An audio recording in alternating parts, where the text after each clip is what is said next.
you're talking about the Avatar and all of its good juices and its bad takes, I say. While it does excel in its own fashion, every piece of media should excel in its own fashion, no matter what it is taking inspiration from or what it derived from. And the Avatar as a single piece works excellent. I don't ever feel like I am lacking information because it feeds you the right amount of information. It just gives you different information from what many people would want to see specifically. A lot of the fans, there's contention about it. They don't like the way Netflix took this adaptation. The key word there is adaptation, though. Yeah, it's not everything. The director's point of view, perspective, the way they wanted to do it, and obviously, the actual creators of Avatar were on board, but they were on board. They weren't. They weren't. They weren't. They weren't. They didn't want to be involved. Oh, they just chose not to be involved. I don't know the reason, but I know they weren't involved. Okay. Well, again, if the show holds up as a media, no politics coming into this conversation, it is an amazing show.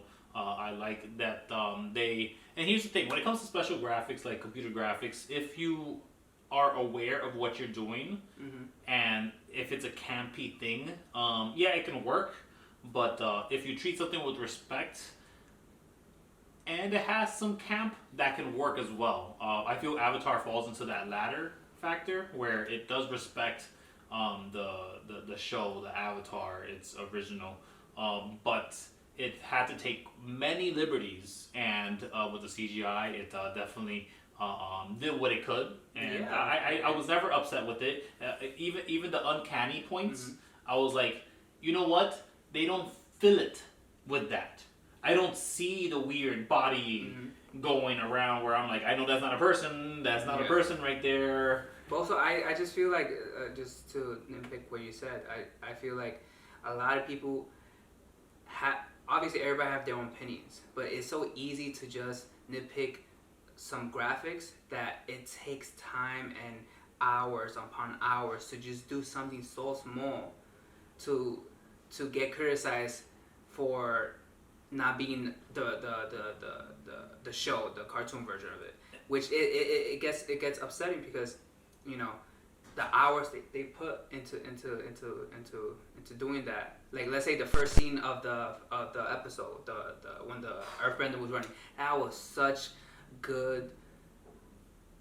The edits were so clean. Yeah. They cut it perfectly so that you were never out of the scene. You were well within it. It kept you intrigued. Yeah. And the spectacle was there. That's the whole point. Yeah. It was supposed to draw you. Obviously, later on in the show, you will see more campiness where the Avatar is swinging around and doesn't look like a little boy anymore. It looks like a cartoon character, legit, floating around doing something. But why? Because of that transition.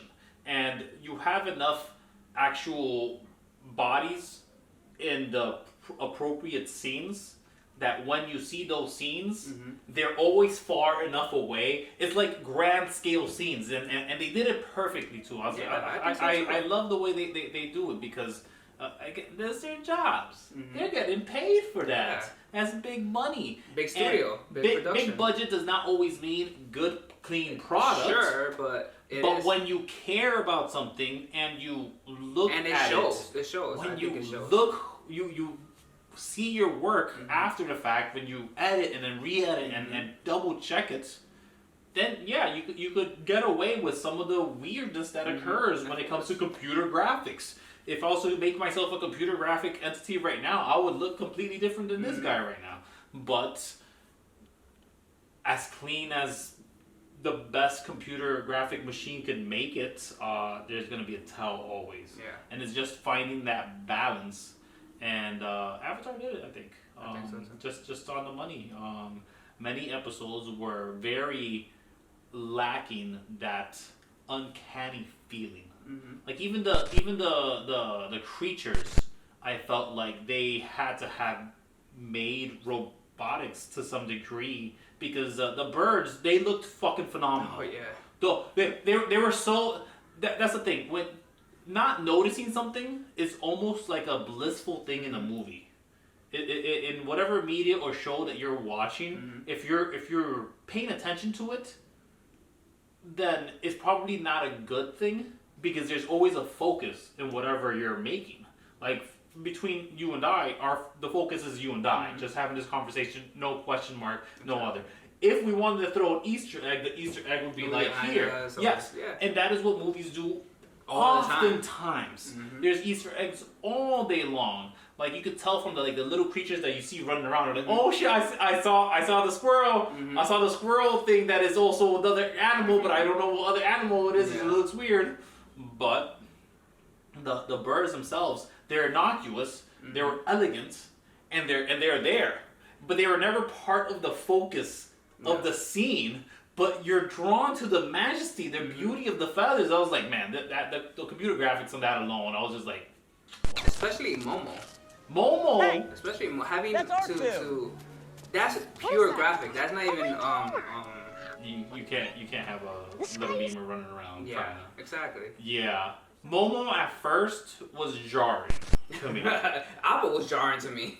Appa was jarring to me, but I had to get over it because I know Appa's gonna be in the scene a lot. Yeah. And every time they do a scene with Appa, I feel like Appa wasn't that much in the scene. He was. It's just they do a lot of him being on the background. Back. Yes. And his back. And not his face. But they use actual. They basically have rugs up. Yeah. You see the rugs move because you can assume that Appa's moving. Yeah. But a lot of it, you don't see his face. You don't see that. Or if you do see the face, you see close to the nose, close to the face, close to the where you can see like the eyes glimmer. And again, that's just a way to trick your eye. It's camera work. Looking where the camera wants you to be focusing. Close-up shot, As someone who loves dissecting them, loves talking about them, I'm rarely focusing on wherever the camera is focused. Like I'll pay attention to the movie, of course. But if the movie is that intriguing, I'm finding that much interesting, I start wandering around. I start looking for stuff. Yeah. Because especially if it's like a slower pace film and stuff like that. Favorite discovery for that, bad for spitting, is the movie The Joker. Okay. I had the unfortunate, or fortunate, depending on how you're thinking about it, situation where I sat in a seating that I didn't really get to pick. So I was late to the movie. I said I'm gonna watch it. It's a Tuesday, so I got it for pretty cheap on AMC's, and not sponsored. And I sat pretty close to the front, around the left end of the theater. And as one of the first 3 rows, I think I was the second row exactly. I'm watching a bit too close to the Joker. Joker in your face. Just think Joker in your face. And there's nothing wrong with that. Joker movie is a very slow-paced movie. It doesn't hold your hand while it's happening, and it's a bit scarring. Yeah.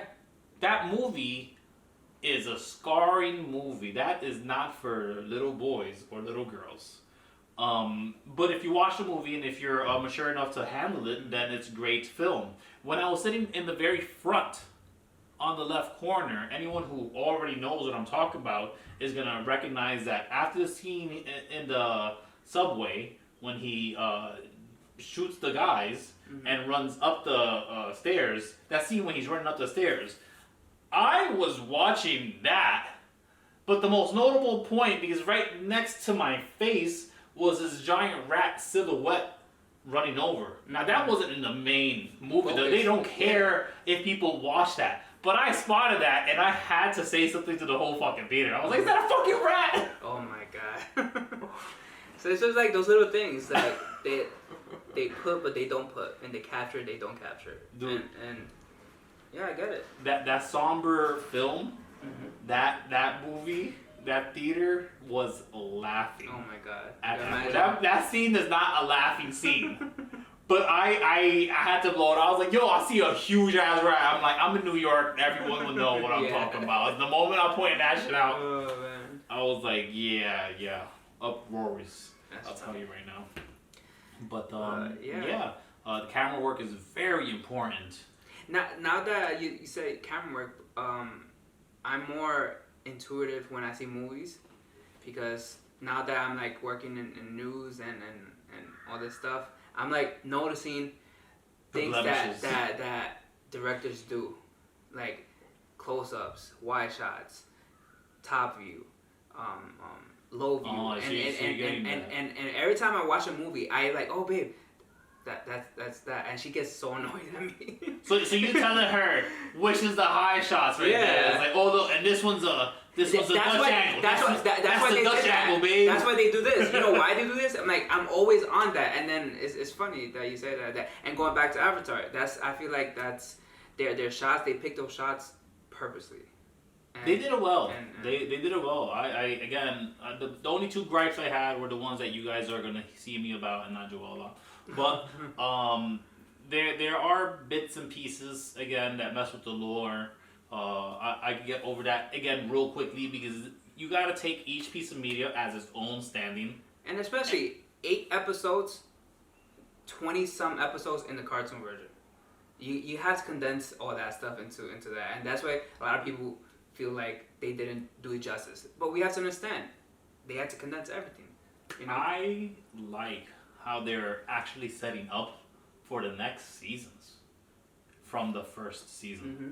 Like, they're not just sitting on their asses, because I feel like, in no disrespect to the original creators of this, nor the ones who worked on the animated version of it, the animated show, mm-hmm. There is a disconnect between Azula and the other 2 chapters. There is a point where, like, where did she come from? Like, at no point were we aware that this dude had a sister. I mean, they introduced her in season 2, I think.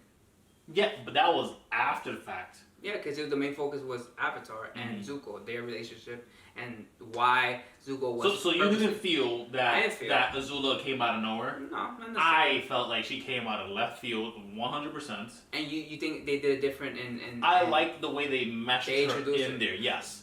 You think because there's motivation of why Zuko hates her, or has the feeling. Hate is the wrong word, because that's his sister, and he actually does wish better for her, mm-hmm. but she's nuts. She's cuckoo. She's a couple screws loose. Think of like the most narcissistic person you know, amp them up times 3, and then give them a dad complex. Yeah. No. She can shoot lightning. That ain't fun for anyone. She's a bully. But her bully is what shapes the nature of what everyone has been receiving mm-hmm. from the Fire Lord, from the Fire Generals, from the Fire higher ups. Mm-hmm. She's the most embellished version of it, because they are all that. Yeah. And you can tell from the kids, the ones who are essentially rebelling against a Fire nation, a whole fucking nation. Yeah. It's insanity. It's basically like the old people are messing up. Mm-hmm. And this new person, this young blood, is gonna follow the path, and we can't all fall in there. And that's why you see the other girl run away with Zuko and stuff. Mm-hmm. Like there's a lot of turning coat, because you can only look away from misdeeds so many times. To be honest, like it's in human nature to fight back against the oppressors. Yeah. Just like you said, I like the whole thing that they differ from the actual cartoon and the TV series with Azula. That whole dynamic, they put it in the series. A lot of people like that, like you did, but I feel like there was at the end of the last episode, I don't know if you saw that one of the mechanics was talking to the king, I forgot his name. and they were using the mechanism to see when the comet comes. Yep. That part is not factual in the actual version, in the show version. It's a library in the spirit world. Somewhere else, completely separated. Not in the spirit world, not in spirit. And it's in the real world. But it's somewhere separated from Ozai. Yeah, it's in like in a whole desert. It's in the desert. In Yeah. the desert. So they never had the desert reveal. And they never had the library reveal. Exactly. The Avatar knows the owl was in the spirit world. Yes. Like all this stuff. I forgot about. Yeah, all this stuff.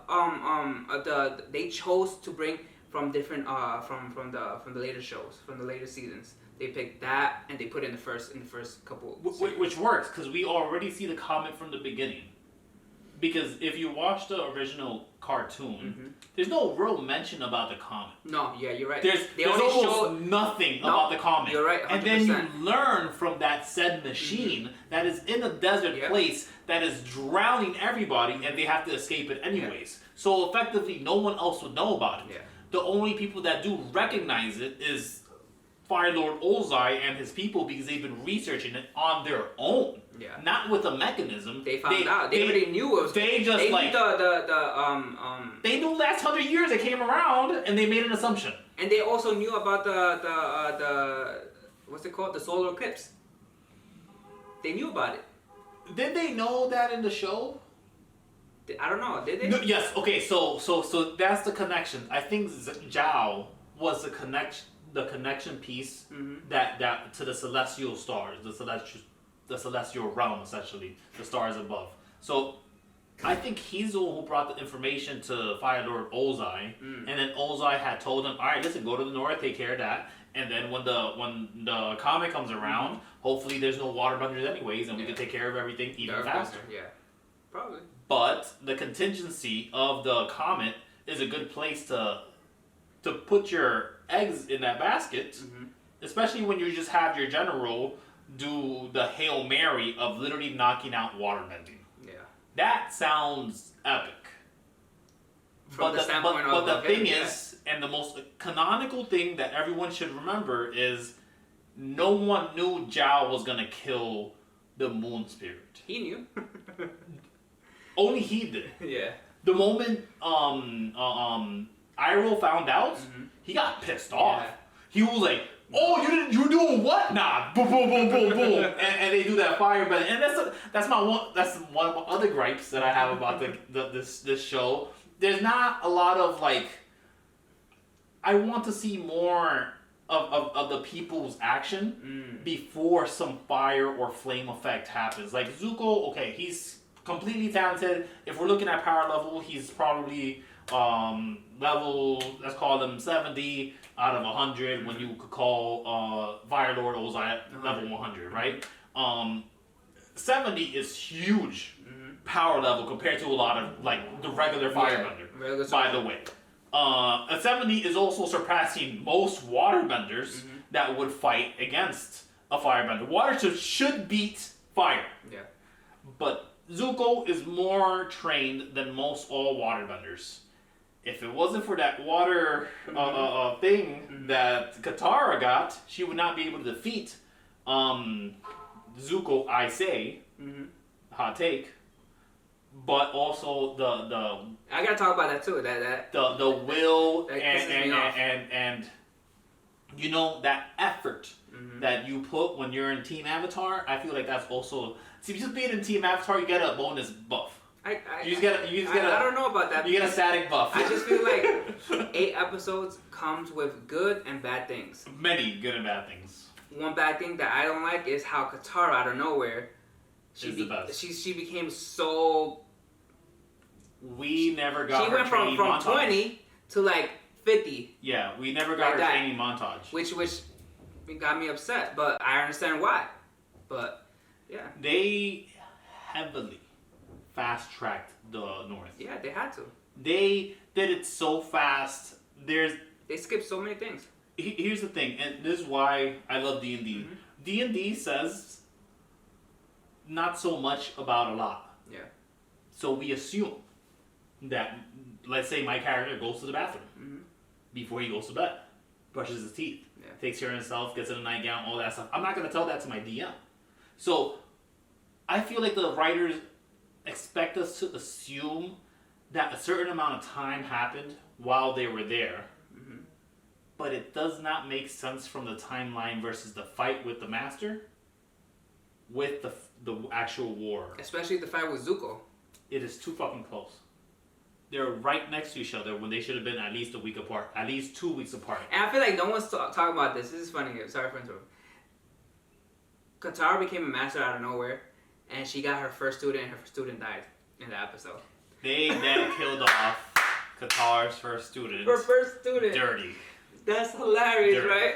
Aang is supposed to be her first student. Please and thank you. Okay? And then he's supposed to come out and be master of 4 elements. Look at that. Katara's original first student becomes master of 4 elements. And nah. Let's make Katara look bad. Let's make her look bad. She cute already. Make her look bad. Hilarious. Does anyone else feel weird about Zuko? I do. I don't like his face. Like, the actor's good. I want to punch his face so bad. Oh my God. He has a jaw for it. I'm sorry. This is. I figured out what my issue is. He has this, like, the chin. Mm-hmm. He has a chin. I guess he's just a tall guy, so his proportion just looks weird. Sokka. Oh, Sokka. Oh. The actor. He's a good actor. They're all good phenomenal actors. It's just... Watching the show, seeing Sokka... It's a little off for you. It was off. I got used to it after the second I'm episode. rooting for the guy, you know. It's just weird. Do your thing. Get your money. Get your money, man. But all I'm saying is that actor who played Han could have been Sokka. I see that a little more. I'm sorry. That's fine. Maybe I don't know. I don't know what's up with Sokka. I like Katara, the actor. Although the whole like part where like her hair fell down, I was like, alright, that's a little cringe. And it looked great. Like in the cartoon, it looked way better. Oh yeah. And in the show, it was like, okay, like we could tell that you had someone purposely blow out your hair. I feel like she, I don't know, that shot, and then when she started, she was standing next to Aang, she looked a little taller. She's older. And small. No, but I feel like in the beginning of the show, the first episode, they were like almost the same height. Like Aang was a little bit shorter. There's also that dichotomy where she's actually growing while he is still a boy.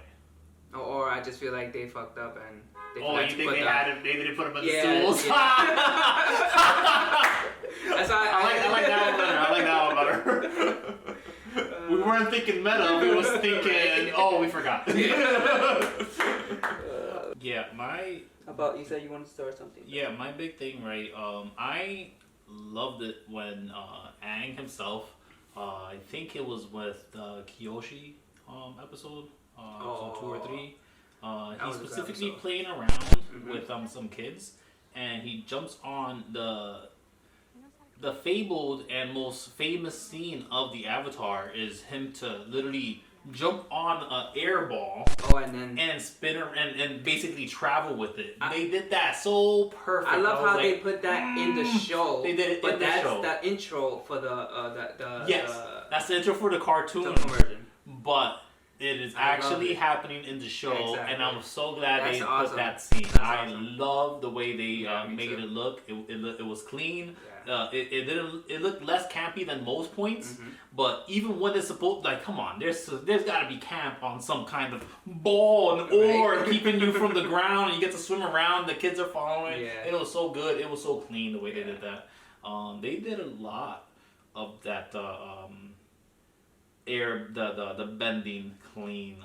You know what I want to talk about? I want to talk about the scene where Fire Ozai invades the temples. All that. The original Fire Lord 100 years ago. Yeah. Oh, exactly. Okay. Yeah. That wasn't Ozai. That was was it Sozin? That wasn't Sozin. Sozin's comment is named from some other person. Yeah, Sozin, sorry. But was it Sozin that started the war? Yeah, Sozin started the war. Okay. Yeah. That's what they named it, Sozin comment. Okay. I think. And if that's wrong, we will put the reason why here. Yeah, that fight was insane. That fight, specifically when that lady turned to a tornado. The And tornado. Then it turned to a fire tornado, which was got insane. burned to a crisp. I'm not gonna lie, I felt bad for her. She was a master. Yeah. We had just gotten like a whole bit of a scene, and you know what? I was upset by the scene. Mm-hmm. Like actively, me, Kevin, I was upset watching the scene, but only because I knew what was gonna happen. I knew this was the last time we were gonna see these fuckers. I mean, this whole scene was all new to us, but that's why it was so good. But we knew it was a heartbreaking scene, and I'll tell you right now, I was already crying. The moment I saw Aang like loving his people, oh yeah, I was like, no, don't show us this family. Mm-hmm. Like, dude, man, it was like, it was a little weird where he was like jumping around. That looked. The graphics, could have. I think it was fine. Could have been cleaner. It was fine. That's the campy part that I keep talking about. But overall, the aesthetic and the feel is more important. And if you could catch me in the feels, you are doing great. And I also want to say that obviously this was a Netflix show, and Netflix, you could do anything. I'm just happy that they didn't show him killing those kids. Thank you. Those kids in the back. Thank you for not pulling Anakin Skywalker with the yeah. Like, but yeah, we knew they died, but you have to show that. The implication is already so heartbreaking when Aang's master dies. Yeah, exactly. What's his name? Oogway? No, I'm joking. That's from Kung Fu Panda. Almost the same that's thing. to my jokesters. That's to my jokesters. The turtle. But listen,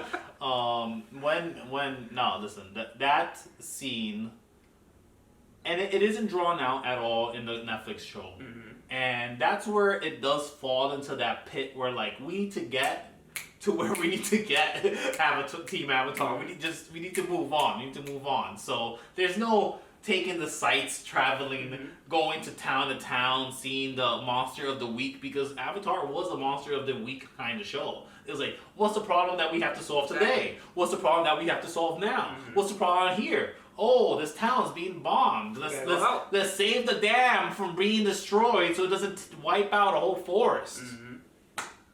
Nah, we just gotta skip over that, guys, because we could have a bunch of people in the bar tell Zuko that happened. Instead. Exposition work. Yeah, good job. And that's fine. It worked well. It was natural enough. And anyone that has not seen the show, which is why I always fall back to saying if you a piece of media on its own should stand, and it does. Yeah, it works just fine. The only problem is if you have seen the show, the animated one, and now the Netflix adaptation, you're obviously gonna have you're gonna see the differences. Yeah, and those differences are a little. They feel disrespectful, but the show does not make it seem disrespectful, and that's the important part. I feel like they did it well. Yeah, they could have been worse. Listen, they could have said, you know what? The moon never recovers. Spoiler alerts. The moon never recovers by the sacrifice of this girl. They could have said no to the whole to the Lady Warriors arc. They could have taken off a whole lot. Yeah. My one gripe about the face stealer and Aang's interaction being off comparably. It's such a small thing compared to the whole thing. Like the grand scheme of things. Overall, it was a good show, and it was a good story. Things change here and there. It's because they wanted it to shorten everything. Just like when Aang got captured by Zuko the first time, and then he escaped, and Zuko fire blast. It was supposed to be Aang, but it was Katara. She water from somewhere. Stop. We don't know. Cloud. I don't know. Appa's ass. I don't know. I think she has a water. Not that time. She didn't have it then? No, not that time. So again, listen, hands off that situation. I did not write it, but I feel like we're close to coming to a rating. Yeah. Okay. You want to give a rating? My rate from 10 is, I want to say 8.4. We doing points? Yeah. You want to keep on points? 8.4. We can't just land on a 8 or a 9. Where do points come from? 8.4. I don't see no stars half divided. Yes, 3.5 stars. Oh my lord. That's like a Hollywood thing though. I mean, if we're gonna split them in half, we might as well do 5 stars. Alright, so 8.5. If we do a scale of 10, Mm-hmm. I don't want to meet in the middle. But if we do a scale of 5, I'm cool with 5s. Alright, so let's do, okay, so I give it a 4 then, not 4.5. So you want to give it a 4? I give it a 4. Out of a 5 scale. Yeah. Alright, so we're doing 5-star scales. Okay, alright. This is important to figure out on the first episode, by the way. So riveting action being. I mean, obviously, in a normal state with other regular people, 10 is the standard, not 5. Oh, we can do 10, but I don't want to see an 8.5. I feel like 10 is already broken up. It's still 8.5. It's 8.5. Okay, see, here's the thing. Now we're getting into a whole different debate. Oh my god. 4.5 is not equal to 8, though. I know. But I don't want to give it a 3 because it's not half of a show. Like, there's not, like 8.5, 8.4 is not a 9, but it's not a 7. So I mean, but you could go 8. I think it's better than 8, but it's not a 9. Oh, okay. All right. But, so we're doing 10 scale? No, we're doing 5 like you wanted because I feel like 5 is better. So I'll give it a 4. I'll give it a 4. See, but you sold me already on the 10. The Oh 10.4 could be, the 8.4 is useful. Like, what if you really needed to fall in there? I just 10. didn't want to get into the minutia of like. No, you're getting into your head. That's the problem. Just 10, 1 through 10. That's it. All right. So I give it 8.4. So 8.4 on a 10 scale. Yeah. I think for me it'd fall on a 9. 9. Okay. Standing by itself. Just an overall show, it was a 9. Same thing. I give it 8.4. The overall show was good. Storyline was good. As an adaptation, I'd give it a 10. To be honest, one of the better adaptations. I agree. 100%. Just slightly better than the Doom adaptation. In my book. There were so many remakes, like they never do it justice. Mm-hmm. But this one, I think they did it justice. To be honest, like overall, it was a good show. You know which adaptation I like, but they didn't do well? Which one? Little Mermaid one. I never saw it. So I like the movie. Yeah. But they messed up with the animals, man. Which one? The crab is a regular crab.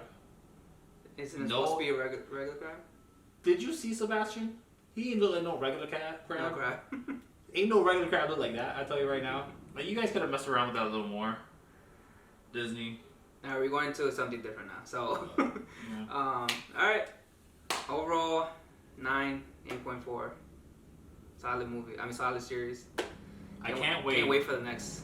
I can't wait for the next. And they already approved it. They already approved it? Yeah, book 2. Good. Yeah. Good. Hurry up, come on. I'm paying a subscription, every month? Alright. I'm using my parents' subscription every month. Come on. Get to it. Alright, guys. It was good talking.